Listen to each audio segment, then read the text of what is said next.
Krishna, Hare Hare, Hare Rama,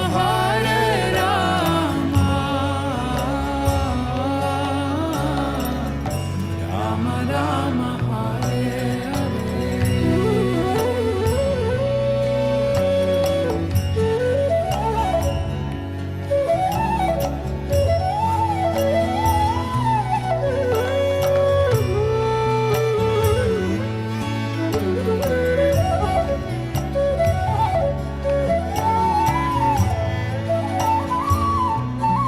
Vrikshavalli Ambhasuyari.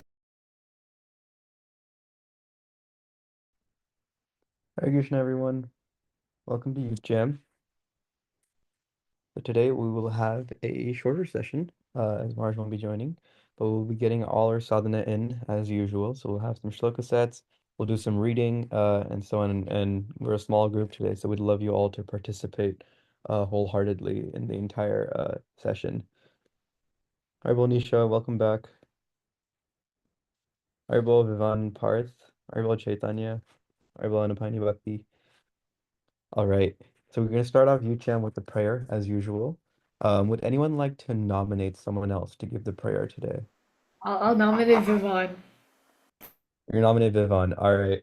I second that nomination. All right, Vivan. I'm sending the prayer format. Go ahead. Dear Shri Shri Radha Kalchanji, dear Shri Shri Jagannath Baladev Subhadra, please let this youth jam be successful and let everybody learn something new and maybe refresh their skills on something else. Thank you for considering our request. Hare Krishna. Thank you, Vivan. That was a wonderful prayer to get us started. I'm just going to be sending all our links so that you can follow us on our socials and also share UGM with your friends. We'd love having new members join. So please do share it if you like it. And now we'll get started with our program. And so the first item on our agenda is that we'll be doing our Chad as usual. And so we're on chapter 7 right now. It's around 30 verses, so we're a small group. If anyone's down to read the Sanskrit, maybe we could split that up. Um, anyone who likes reading Sanskrit, feel free to raise your hand.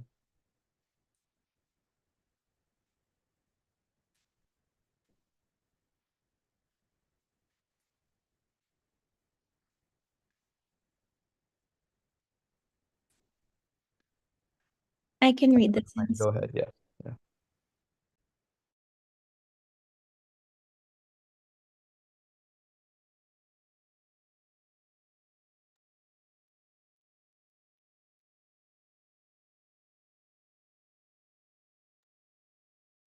All right, so we are reading chapter 7. You all can recite behind muted mics. And then after this, we'll be taking turns for the translations. All right.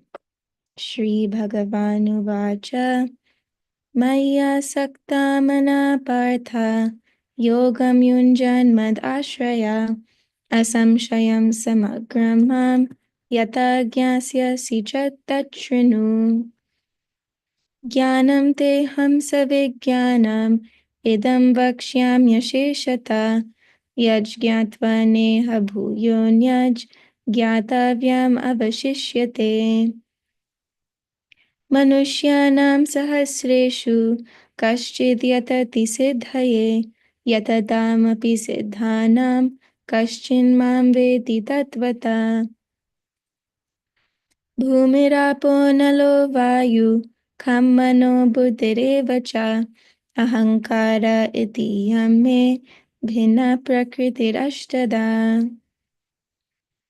अपरेयमितस्त्वन्यां प्रकृतिं विधि मे परां जीवभूतं महाबाहो ययेदं धार्यते जगत् एतद्योनीनि भूतानि सर्वाण्यत्युपधारय अहं कृत्स्नस्य जगता प्रभव प्रलयस्तथा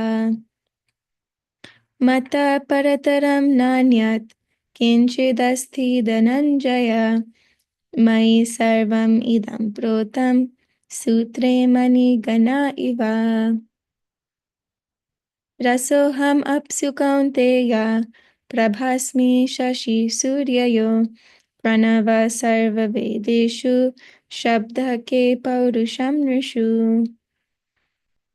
पुण्यो गन्धपृथिव्यां च तेजश्चास्मि विभावसौ जीवनं सर्वभूतेषु तपश्चास्मि तपस्विषु बीजं मां सर्वभूतानां विधि पार्थ सनातनं बुद्धिर्बुद्धिमताम् अस्मि तेजस्तेजस्विनामहम् बलं बलवतां चाहं कामरागविवर्जितं धर्मविरुद्धो भूतेषु कामोऽस्मि भरतर्षभ ये चैव सात्विका भावा राजसास्तामसाश्च ये मत एवेति तान् विद्धि नात्वहं तेषु ते मयि त्रिभिर्गुणमयैर्भावैर् एभिः सर्वम् इदं जगत् मोहितं नाभिजानाति मामेभ्यः परमव्ययम् दैवी हि एषा गुणमयी मम माया दुरत्यया मामेव ये प्रपद्यन्ते मायामेतां तरन्ति ते न मां दुष्कृतिनो मूढा प्रपद्यन्ते नराधमा मायया परितज्ञाना आसुरं भावमाश्रिता चतुर्विधा भजन्ते मां जना सुकृतिनोऽर्जुन अर्थो जिज्ञासुरर्थार्थी ज्ञानी च भरतर्षभ तेषां ज्ञानी नित्ययुक्ता एकभक्तिर्विशिष्यते प्रियो हि ज्ञानिनोत्यर्थम् अहं स च मम प्रिया उदार सर्व एवैते ज्ञानित्वात्मैव मे मतम् आस्थिता सा हि युक्तात्मा मामेवानुत्तमां गतिम् बहूनां जन्मनामन्ते ज्ञानवान् मां प्रपद्यते वासुदेव सर्वमिति स महात्मा सुदुर्लभः कामैस्तैस्तैरितज्ञाना प्रपद्यन्ते न्यदेवता तं तं नियममास्ताय प्रकृत्या नियता स्वया यो यो यां यां तनुं भक्ता श्रद्धयार्चितुमिच्छति तस्य तस्याचलं श्रद्धां तामेव विदधाम्यहम् सतया श्रद्धया युक्तस्तस्य राधानम् ईहते लभते च तथा कामान् मयैव विहितान् हितान् अन्तवत्तु फलं तेषां तद्भवत्यल्पमेधसां देवान् देवयजो यान्ति मद्भक्ता यान्ति मामपि अव्यक्तं व्यक्तिमापन्नं मन्यन्ते माम बुद्धया परं भावं न जानन्तो मम व्ययम् अनुत्तमम् नाहं प्रकाश सर्वस्य योगमाया समावृता मूढोऽयं नाभिजानाति लोको मामजमव्ययम् वेदाहं समतीतानि वर्तमानानि चार्जुन भविष्यानि च भूतानि मां तु वेद न कश्चन ईचद्वेषसमुत्थेन द्वन्द्वमोहेन भारत सर्वभूतानि सम्मोहं सर्गयन्ति परन्तप येषां त्वन्तगतं पापं जनानां पुण्यकर्मणं ते द्वन्द्वमोहनिर्मुक्ता भजन्ते मां द्विधावृता जारमरणमोक्षाय मामाश्रित्य यतन्ति ये ते भ्रम तद्विदु कृष्णम् अध्यात्मं कर्म चाखिलम् साधिभूतादिदैवं मां साधियज्ञं च ये विदु प्रयाणकालेऽपि च मां ते विदुर्युक्तचेतसा Om Tat Saditi Srimad Bhagavad Gita Supanishatsu Brahma Vidyayam Yoga Shastre Shri Krishna Arjuna Samvade Jnana Vijnana Yoga Nama Shaptamodhyayaha Hari Om. So now we'll be moving on to reading the translations. Everyone can read 4 translations.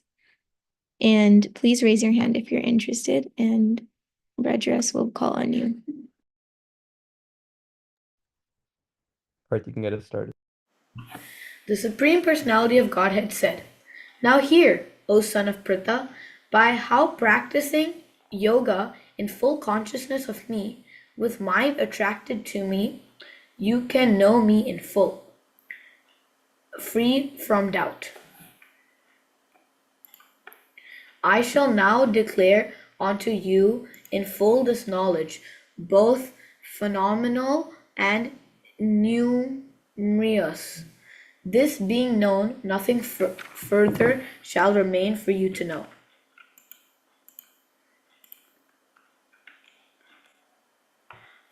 Out of many thousands among men, one may endeavor for perfection, and of those who have achieved perfection, hardly one knows me in truth. Earth, water, fire, air, ether, mind, intelligence, and false ego. All these 8 constitute my separated material energies. Besides these, O mighty ardent Arjuna, there is another superior energy of mine, which comprises the living entities who are exploiting the resources of this material, inferior nature. All created beings have their source in these 2 natures. Of all that is material and all that is spiritual in this world, know for certain that I am both the origin and the dissolution. O conqueror of wealth, there is no truth superior to me. Everything rests upon me, as pearls are strung on a thread.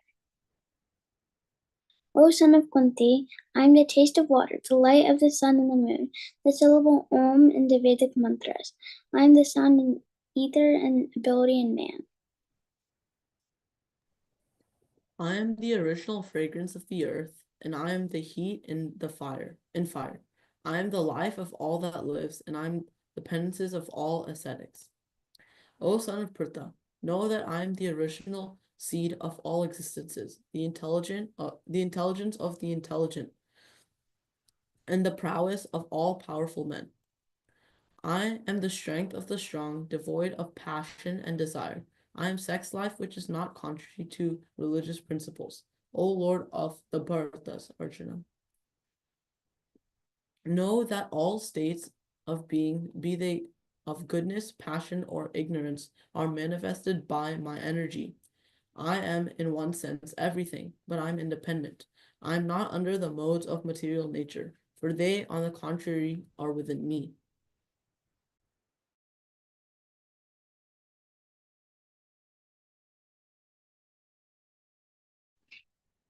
Deluded by the 3 modes, goodness, passion, and ignorance, the whole world does not know me, who am above the modes and inexhaustible. This divine energy of mine, consisting of the 3 modes of material nature, is difficult to overcome, but those who have surrendered unto me can easily cross beyond it. Those miscreants who are grossly foolish, who are lowest among mankind, whose knowledge is stolen by illusion, and who partake of the atheistic nature of demons, do not surrender unto me. O best among the Parthas, 4 kinds of pious men begin to render devotional service unto me: the distressed, the desire of wealth, the inquisitive, and he who is searching for knowledge of the Absolute.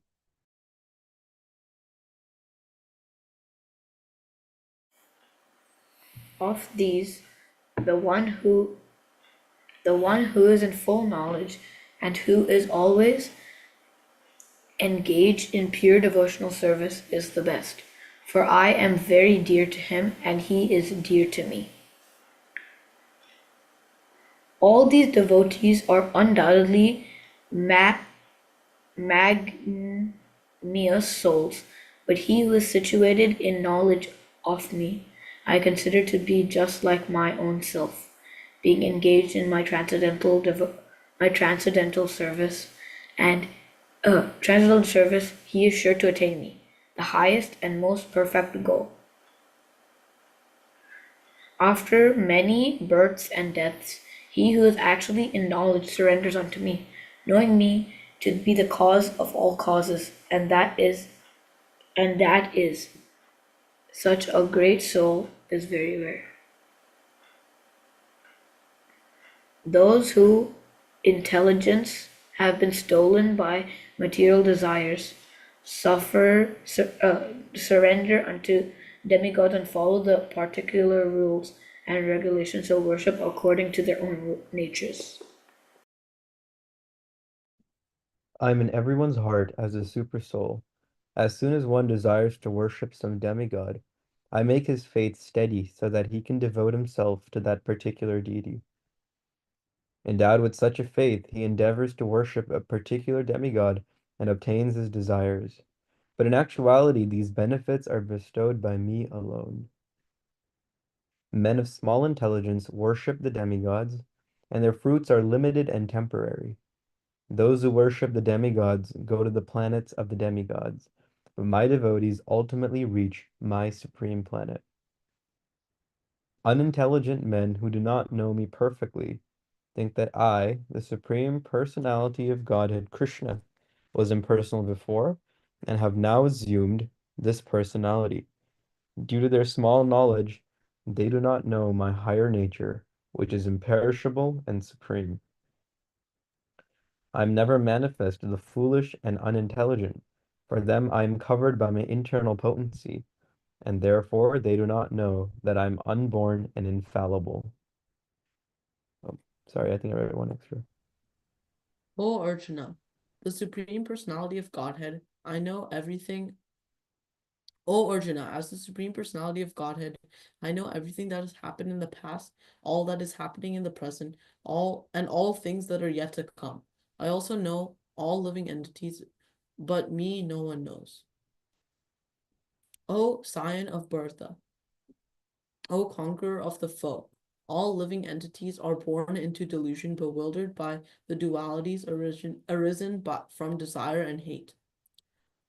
Persons who have acted piously in previous lives and in this life and whose sinful actions are completely eradicated are freed from the dualities of delusion, and they engage themselves in my service with determination. Intelligent persons who are endeavoring for liberation from old age and death take refuge in me in devotional service. They are actually Brahman because they entirely know everything about transcendental activities.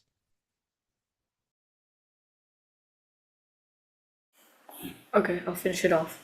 Those in full consciousness of me, who know me, the Supreme Lord, to be the governing principle of the material manifestation of the demigods and of the methods of sacrifice, can understand and know me, the Supreme Personality of Godhead, even at time of death.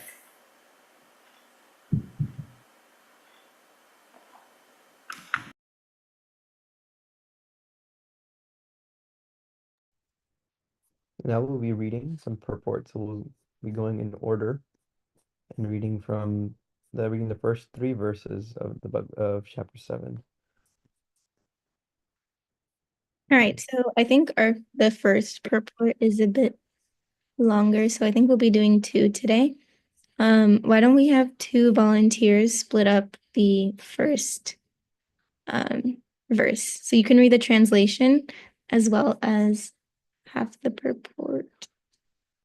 Wait, I can read part of the translation and the purport. Okay, thank you, Parth. Anyone else interested? Can we? How long in the purport do I read? Like, till where? Can you check how many paragraphs there are in the podcast? 2, 3, There are 4, I think, 4 or 5. 5. Okay, Yeah. so why don't you do 2 and then Nisha can do the other 2. And I read the translation, right? Yeah, go for it. The Supreme Personality of Godhead said, Now hear, O son of Pritha, how by practicing yoga in full consciousness of me, with my mind attracted to me, you can know me in full, free from doubt. Purport. In the 7th chapter of Bhagavad Gita, the nature of Krishna consciousness is fully described. Krishna is full in opulences, and how he manifests such opulences is described herein. Also, 4 kinds of fortunate people who have become attached to Krishna, and 4 kinds of unfortunate people who will never take Krishna are described in this chapter.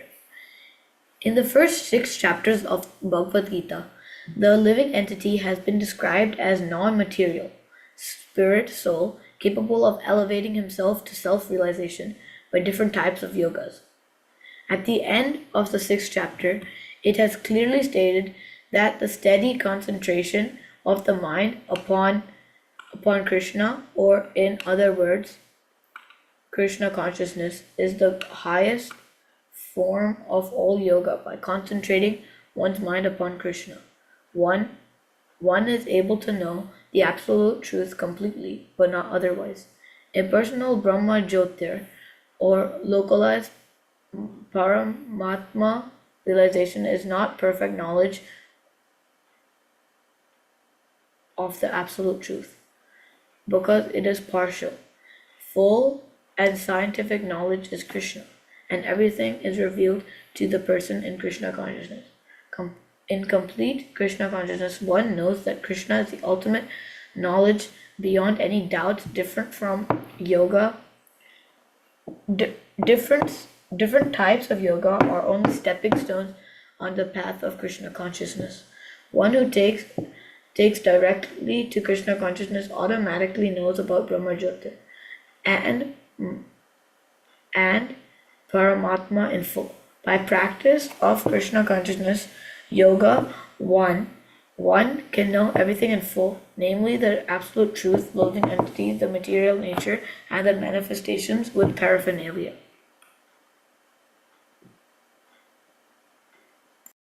One should therefore begin yoga practice as directed in the last verse of the 6th chapter. Concentration of the mind upon Krishna the Supreme is made possible by prescribed devotional service in 9 different forms, of which Shravanam is the first and most important. The Lord therefore says to Arjuna, that Shanu, or hear from me. No one can be a greater authority than Krishna, and therefore by hearing from him, one receives the greatest opportunity to become a perfectly Krishna consciousness person. One has therefore to learn from Krishna directly or from a pure devotee of Krishna, and not from a non-devotee upstart, puffed up with academic education. In the Srimad Bhagavatam, this process of understanding Krishna, the Supreme Personality of Godhead, the Absolute Truth, is described in the 2nd chapter of the 1st canto as follows. Shinvatam Swakata Krishna Punya Shravana Kirtana Riddhantya Stohya Aparani Vidunoti Srisatam Nasta Prayesh Apadreshu Nityam Bhagavata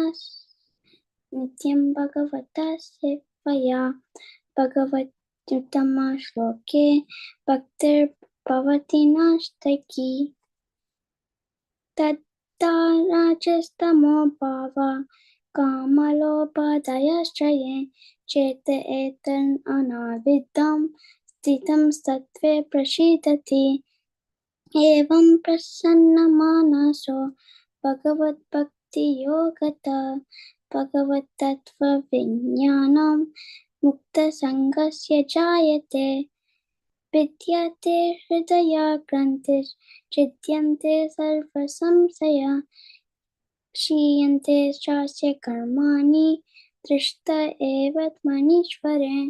To hear about Krishna from Vedic literatures or to hear from him directly through the Bhagavad Gita is itself righteous activity. And for one who hears about Krishna, Lord Krishna, who is dwelling in everyone's heart, acts as a best wishing friend and purifies the devotee who constantly engages in hearing of him. In this way, a devotee naturally develops his dormant transcendental knowledge. As he hears more about Krishna from the Bhagavatam and from the devotees, he becomes fixed in the devotional service of the Lord. By development of devotional service, one becomes free from the modes of passion and ignorance, and thus material lust and avarice are diminished. While these impurities are wiped away, the candidate remains steady in his position of pure goodness, becomes enlivened by devotional service, and understands the science of God perfectly. Thus, Bhakti Yoga severs the hard knot of material affection and enables one to come at once to the stage of asamshayam samagram, understanding of the supreme absolute truth, personality of Godhead. Therefore, only by hearing from Krishna or from his devotee and Krishna consciousness can one understand the science of Krishna.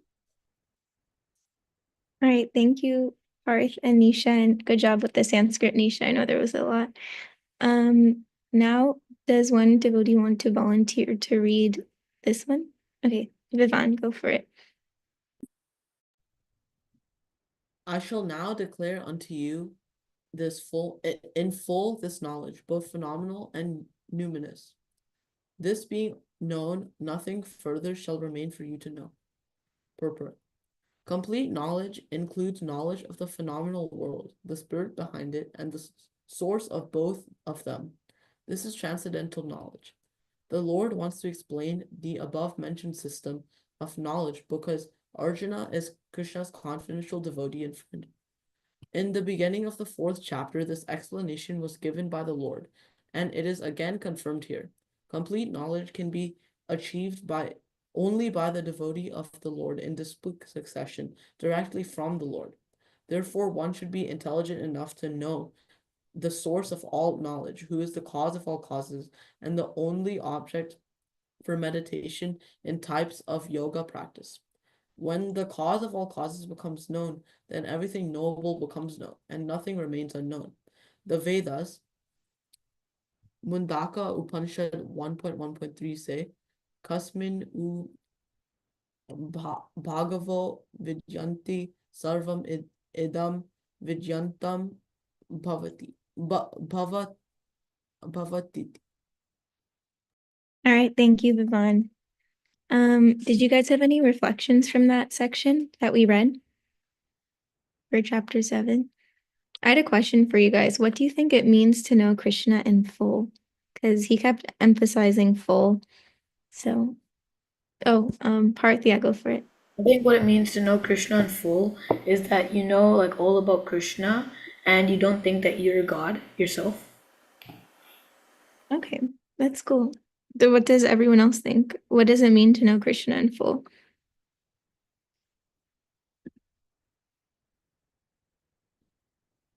Like know like what he likes to do, what were his pastimes, like what he likes to eat, what he likes to do on a daily basis, like what he does. So basically like getting to know Krishna and what he does every day. So like knowing him as a person, not just as like in a distant way. Reg? I was trying to build off Vivan's point as well, where I think Isho Upanishad 14, where it says that one should know perfectly Krishna, but like that means his name, his form, his pastimes, his activities, along with also like his material creation. So just one should know all these different aspects of Krishna, and then by knowing that one can surpass material existence. And so just this knowledge is important on its own. That was a good citation. Parth? Also to add into what my brother said that like you should know Krishna as like fun, playful. You should also know him as like a teacher and wise.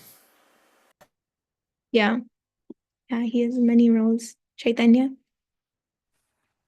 Hare Krishna. I was thinking not only about why we want to, or like in what way we want to know him in full, but also like how to approach that learning process in the beginning. It's like cultivating a sense of humility, as it said in the first purport. It was uh, you have to let go of your kind of like ego and material just a non-devotee upstart is not what you want to start from, and you want to be very humble and just ready to learn, ready to submit and learn. Basically, that was the main takeaway for the first purport for me. Yeah, even I was reflecting on that first purport and that part from the Srimad Bhagavatam where it was talking about hearing. And I was thinking about how Krishna chose in that first translation to say, now hear. And he just like implied that hearing is the way you know him in full. It's not like now do this, now do that, but it's now here. So I was thinking about that point.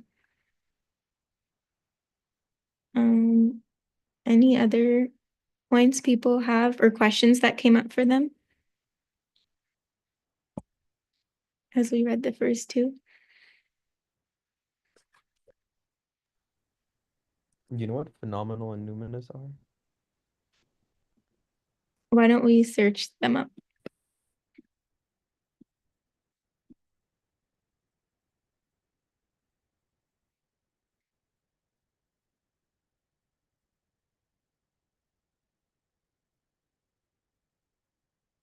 Does anyone want to read the definition for phenomenal?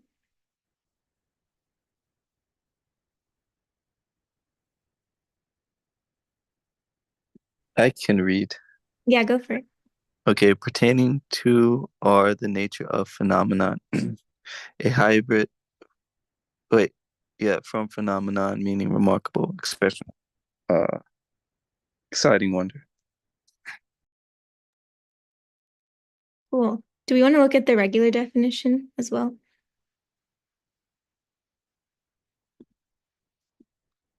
Also, for those who don't know the reference, this is where Krishna used it. It's from the translation of the second verse. Rico, do you want to read this one as well? Someone else can read. Okay. Anyone else want to read this definition? Parth, go ahead. Very remarkable, extraordinary. For example, the town expanded at a phenomenal rate. Should I read the second one too? Yeah, I'll just read both. How do you say that? Perceptible. Perceivable by the senses or through immediate experience. For example, the phenomenal world. Nice. All right, let's look at numinous. And then we'll know what he's referring to. Who wants to read numinous? You can raise your hand in the Zoom chat. Okay, Vitvan, go ahead. Numinous, adjective. Having a strong religious or spiritual quality, indicating or suggesting the presence of a divinity. For example, the strange numinous beauty of this ancient landmark. Oh, interesting. Okay, so what do you guys think it means to know both phenomenal and numinous knowledge? Like, okay, go ahead, Parth. I think it means to know things like around you, also like things like in spiritual and in material. Yeah. Yeah, I was thinking the same thing. Like, it really means to know everything in full. Like, what's perceptible and what's not perceptible. Did that answer your question, Bredros? Yeah, that definitely does. So it's material world and spiritual world. Mm-hmm. All right, cool. Hope you guys liked reading the first two verses of the Gita. We'll continue with that next week. But now we'll move on to the next thing. As Nityananda's Pradesh is coming up, we will be reciting the prayers, or rather not the prayers, but a song about Lord Nityananda. It's the Nityananda Ashtaka. We've done it sometimes at Youth Jam. I'm just going to pull it up real quick. It's one of our older sets that we have. And so I will be reciting the Sanskrit, and you can all, I'll go slowly so we can all try our best to follow along on our muted mics because it's a little long and has some long words. And then we can all read the translation together. Sarat Chandra Bhrantim स्फुरदमलकान्तिं गजगतिं हरिप्रेमोन्मत्तं धृतपरमसत्त्वं स्मितमुखम् सदा घूर्णन्नेत्रं करकलितवेत्रं कलिभिदम् भजे नित्यानन्दं भजनतरुकन्दं निरवधि रसानाम् आगारं स्वजनगणसर्वस्वमतुलं तदीयैकप्राण प्रमितवसुधा जाह्नवपतिम् सदा प्रेमोन्मादं परमविदितं मन्दमनसां भजे नित्यानन्दं भजनतरुकन्दं निरवधि सचीसूनुप्रेष्ठं निखिलजगदीष्टं सुखमयम् कलो मज्जज्जीवो धरणकरनोद्दामकरुणम् हरेराख्यानाद्वा भवजलधिगर्वोन्नतिहरम् भजे नित्यानन्दं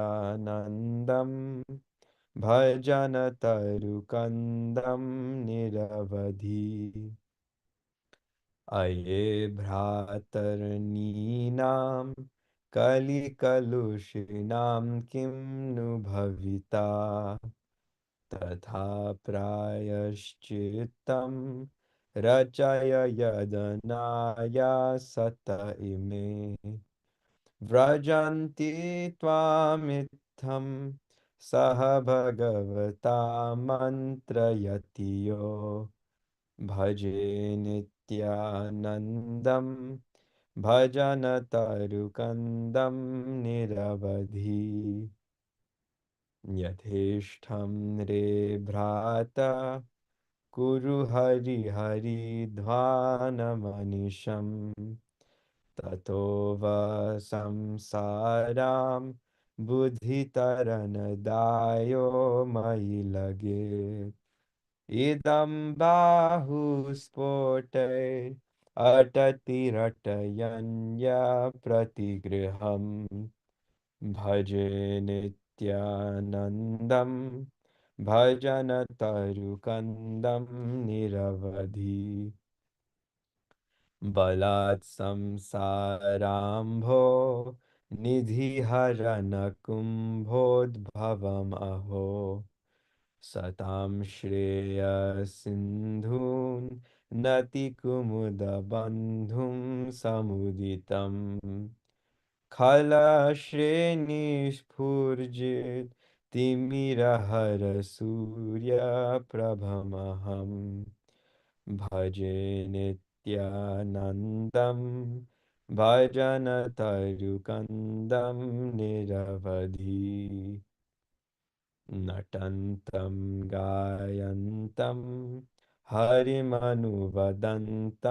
पथि पथि व्रजन्तं पश्यन्तं स्वमपि न दयन्तं जनगणम् प्रकुर्वन्तं सन्तं सकरुणदृगन्तं प्रकलनात् भजे नित्यानन्दं भजनतरुकन्दं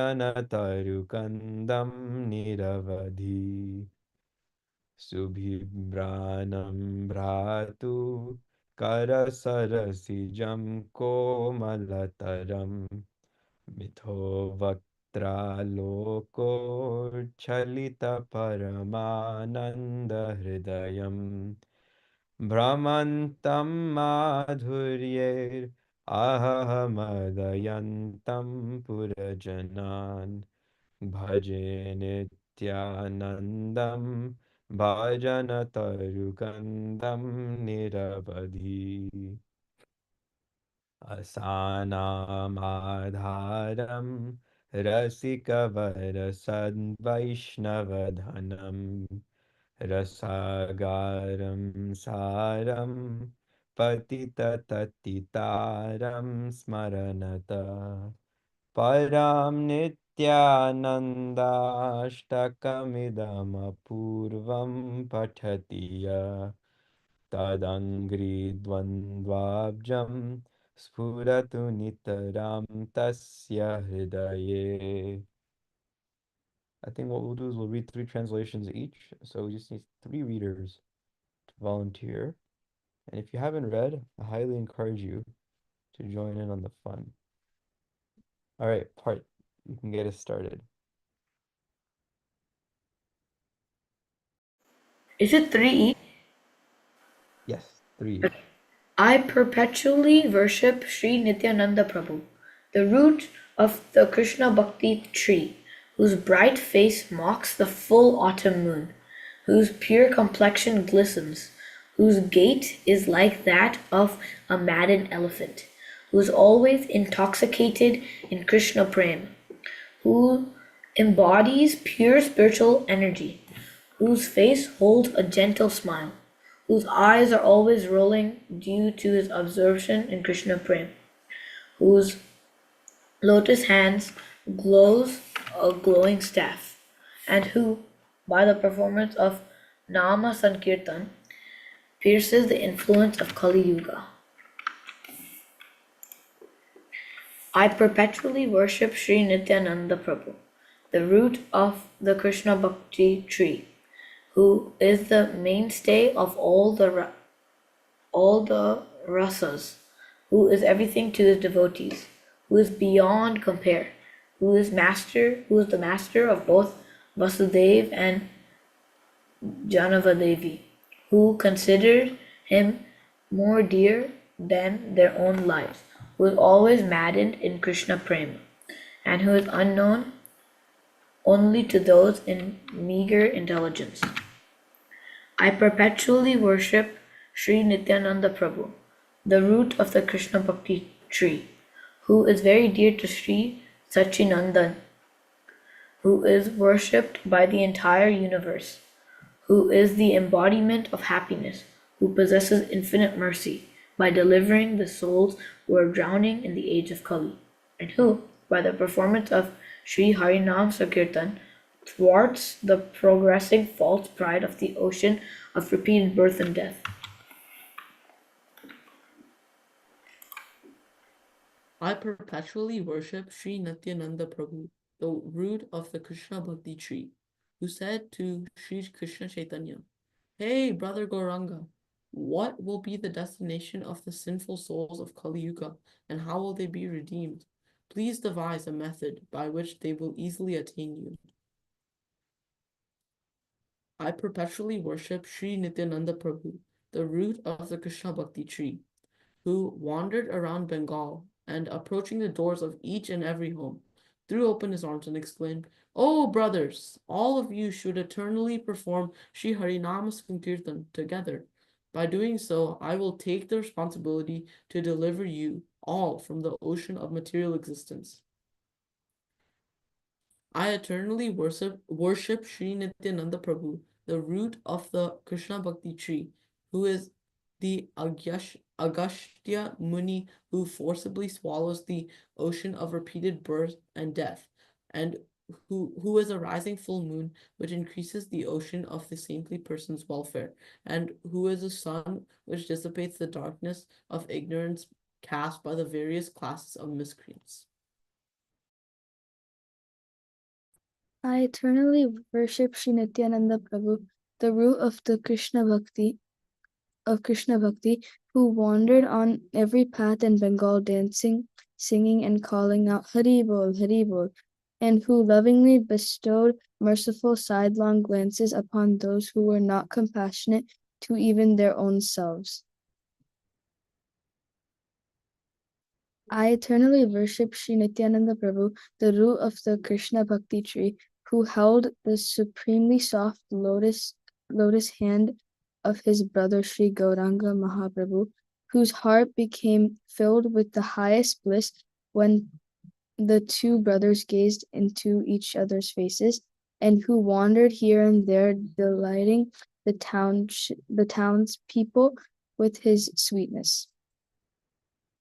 May Sri Nityananda Prabhu place his lotus feet in the heart of one who lovingly recites this unprecedented Nityananda Ashtakam, which is the reservoir of rasa, the greatest treasure of the most exalted of Rasika Vaishnavas, and the storehouse of the essence of Bhakti Rasa. This Ashtaka is sung in the melody known as Shikharini. Thank you all for helping out with the reading over there. And Nityananda's she's coming up in about 10 days or 9 days, depending where you are. And so we will try to just read these prayers for the next this week and then next week. And then we're going to continue our Srila Prabhupada Lamrita reading. Chaitanya will now lead us through that part. Hare Krishna. So yeah, we'll be resuming our reading with Srila Prabhupada Lilamrita chapter 6. So this section's a little bit unusually formatted compared to what we've read through before. It's sort of like quotes and quotes from people. So I think we can do 2 to 3 paragraphs. I think 2 paragraphs per person, and let's see where we get. I can start. Just a sec. All right. On December 7th, 1947, Abhay wrote to Gandhi from Kanpur. Gandhi was living at the Birla mansion in Delhi, where large military forces throughout the city discouraged Hindu-Muslim rioting. Gandhi's secretary, Pairilal Nair, described Gandhi at this time as the saddest man one could picture. The men he had led in the struggle for Indian independence, Jawaharlal Nehru, Vallabhbhai Patel, and others who had taken the leadership of the nation. And Gandhi, with his doctrines of nonviolence, unity, and agrarianism, was now at odds with them in many ways. He feared he was becoming an anachronism. His former colleagues admired him but rejected his leadership. All his programs, Hindu-Muslim unity, nonviolence, upliftment for the poor, although praised throughout the world, were failures in the India of 1947. On a recent visit to the Muslim refugee camp, a crowd of Muslims who surrounded his car had cursed him, and at a public prayer meeting, a Hindu crowd had shouted him down and ended his meeting when he had attempted to read from the Quran. At 78 years, Gandhi was physically weak and melancholy. In all likelihood, Abhai's letter would never reach him. Abhai knew it.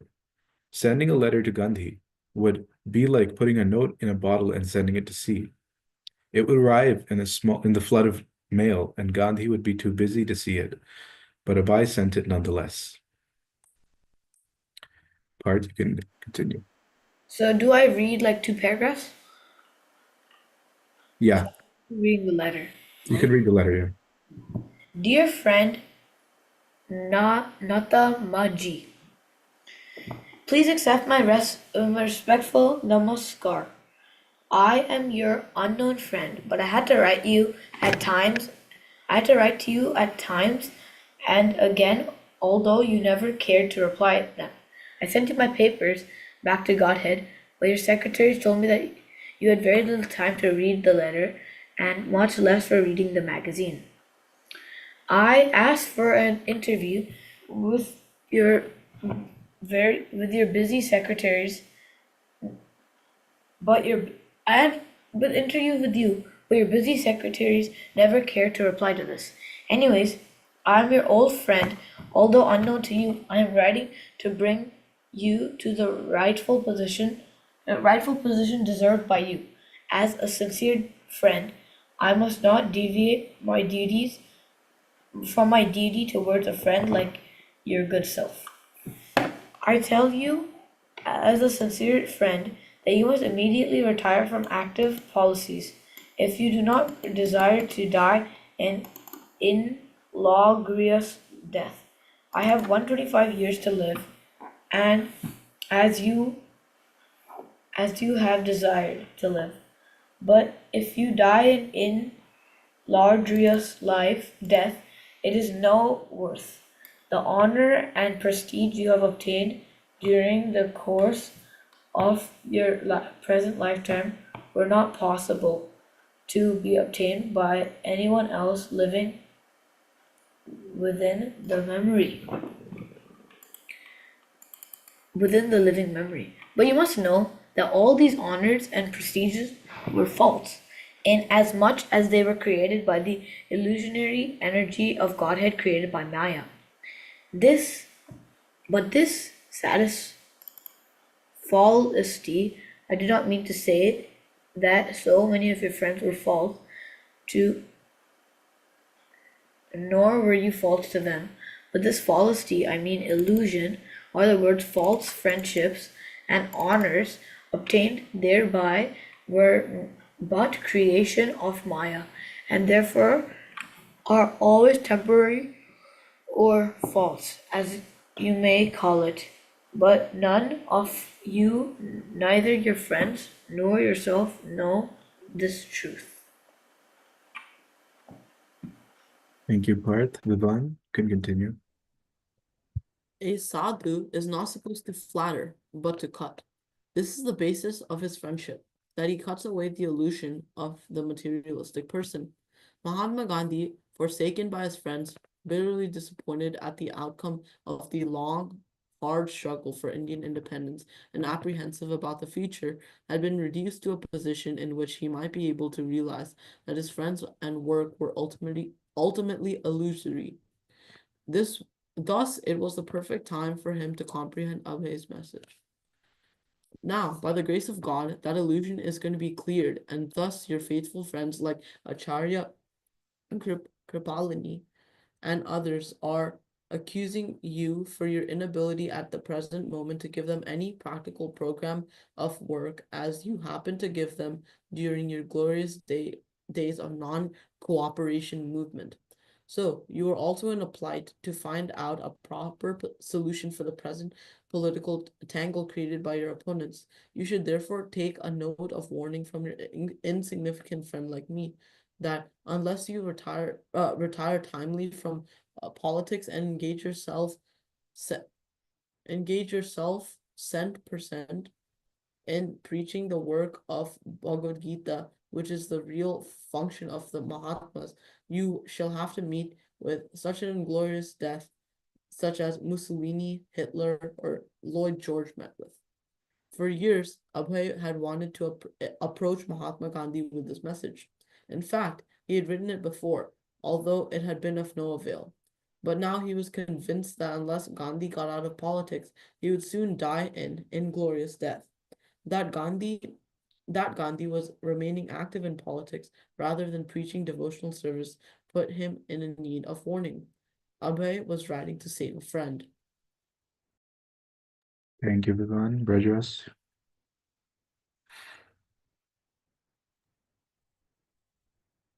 Could someone else read? My screen is being a little glitchy. All right, Maithili, you can continue. Okay.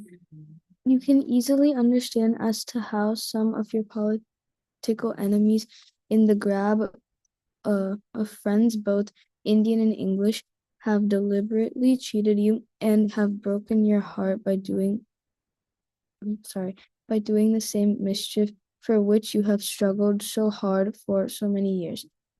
You wanted chiefly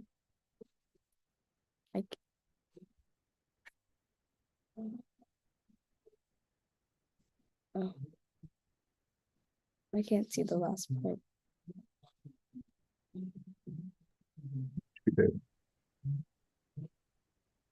Yeah, Hindu Muslim unity in India and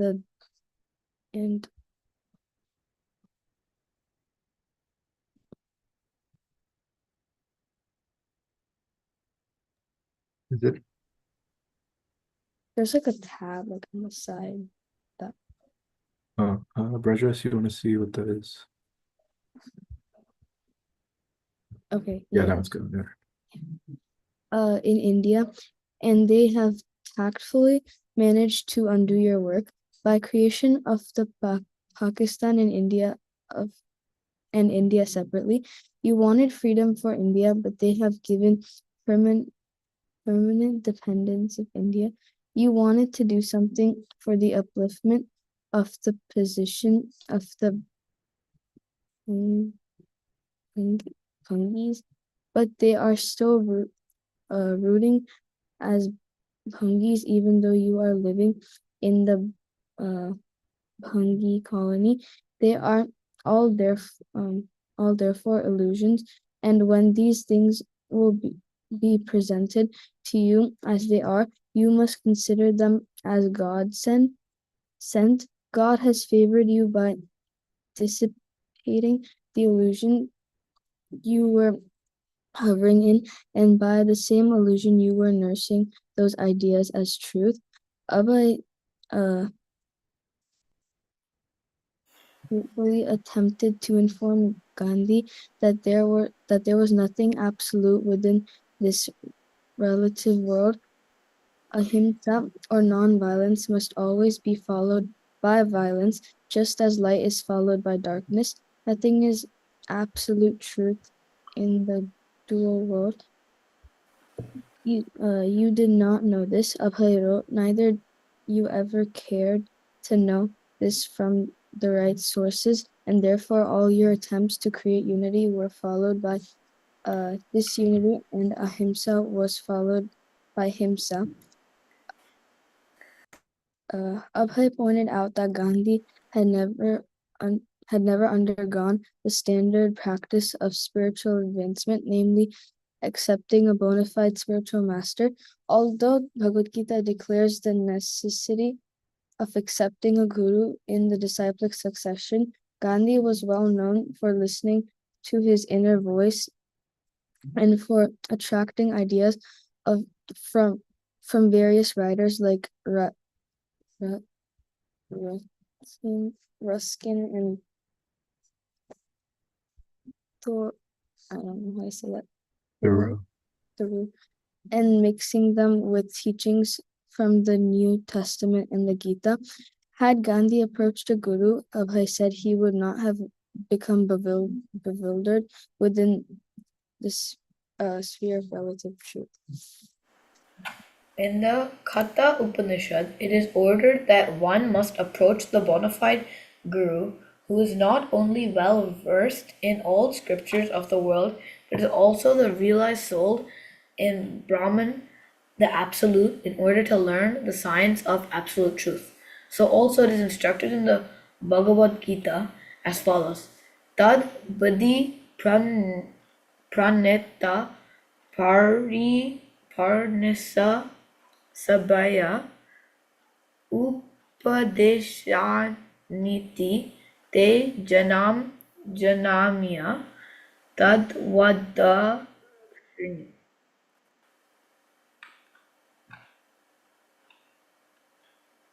Okay. But I know that you never underwent such transcendental teaching except some severe penances which you invented for the purpose, as you have invented so many things in the course of experimenting with the relative truths. You might have easily avoided them if you had approached the Guru as mentioned. Recognizing Mahatma Gandhi's godly qualities and austerities, Abhay requested him to employ his moral elevation for surrendering to the absolute truth. Abhay urged him to get out of politics immediately. Thank you, Parth. Address. With your sincere efforts to attain some godly qualities, by austerities, etc., surely have raised you to some higher platform which you can better utilize for the purpose of the absolute truth. If you, however, remain satisfied with such temporary position only, and do not try to know the absolute truth, then surely you are to fall down from the artificially exalted position under the laws of nature. But if you really want to approach the absolute truth and want to do some real good to the people in general, all over the world, which shall include your ideas of unity, peace, and nonviolence, then you must give up the rotten politics immediately and rise up for the preaching work of the philosophy and religion of Bhagavad Gita without offering unnecessary and dogmatic interpretation on them. I had occasionally discussed this subject in my paper, Back to Godhead, and a leaf from the same is enclosed herewith for your reference. I would only request you to retire from politics, at least for a month only, and let us have discussion on the Bhagavad Gita. I am sure, thereby, that you shall get a new light from the result of such discussions, not only for your benefit, but for the benefit of the world at large, as I know that you are sincere, honest, and a moralist. Awaiting your early reply with interest, yours sincerely, Abhay Charande.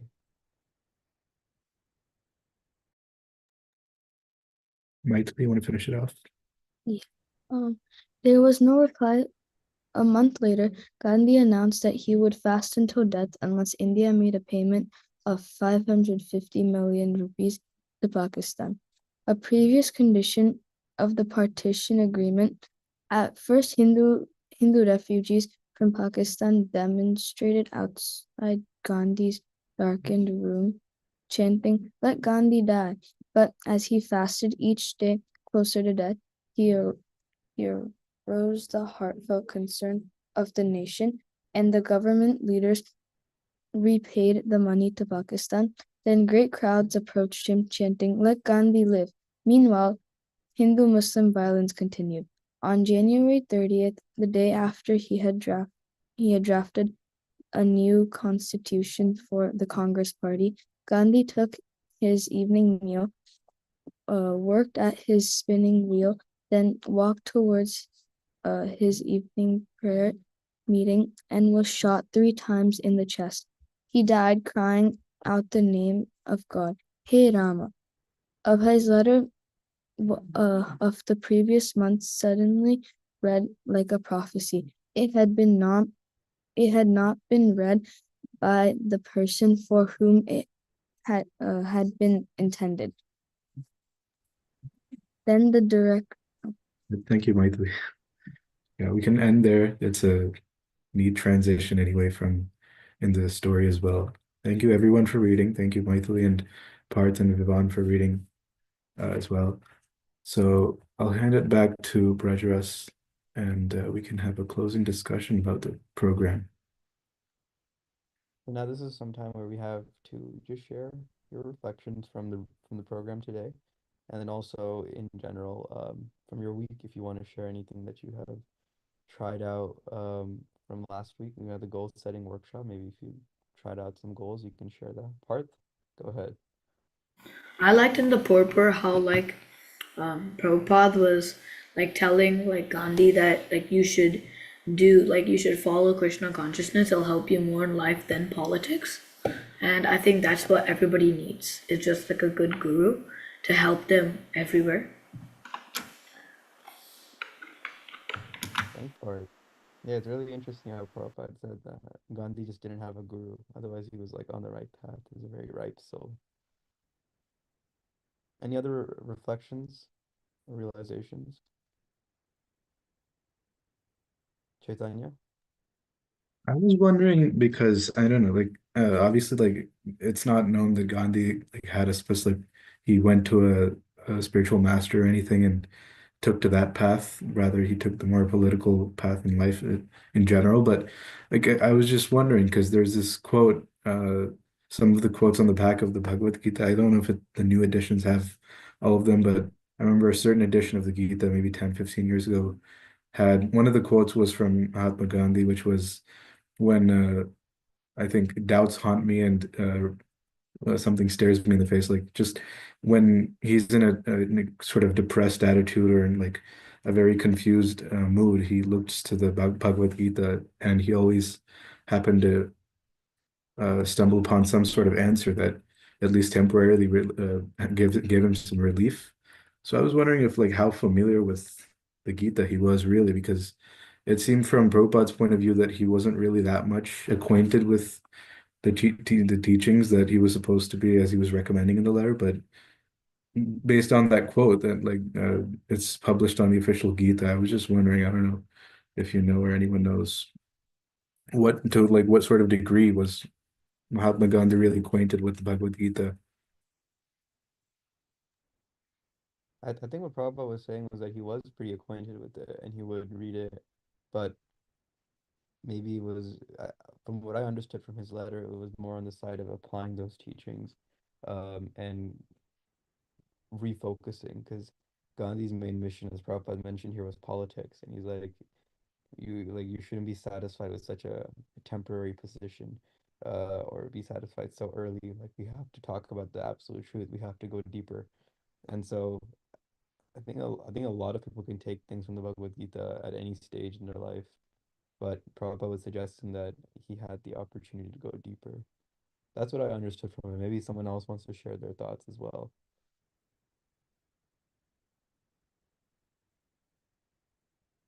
Does that help, Chaitanya, kind of? Yeah, that makes sense. I mean, it's Yeah. maybe like just he knew enough but didn't really apply it in life. Because there's also some people like that who just the sort of superficially religious type of, you'll read it for some sort of, temporary realization or, as a furtive activity, but not necessary to apply it in life. So, yeah, that makes sense. Yeah, the same thing happened to Ajamil because Yeah. he was also very well versed. He was a great Brahmana, but he didn't have a guru either. And so he wasn't able to stay on track when things got tough. Any final realizations, reflect? Did anyone try the goal writing workshop, like what we did last week? Did you guys try writing your goals, your priorities, or anything like that? Maithili, you nodded. How'd it go? If you want to share a little bit.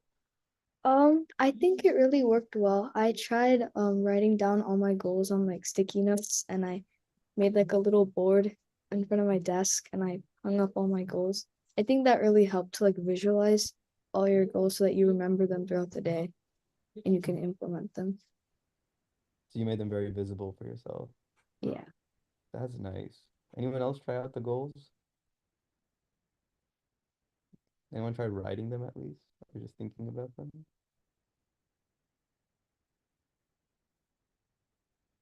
I guess we're all doomed together. Just kidding. All right. If there are no more points for today, we can end over here. And so we'll see you again next week at 3 p.m. Pacific time, 6 p.m. Eastern, with you, Jam, again. Thank you everyone for coming. Hare Krishna. Hare Krishna, Hari Bo. Haribo. Hare Krishna.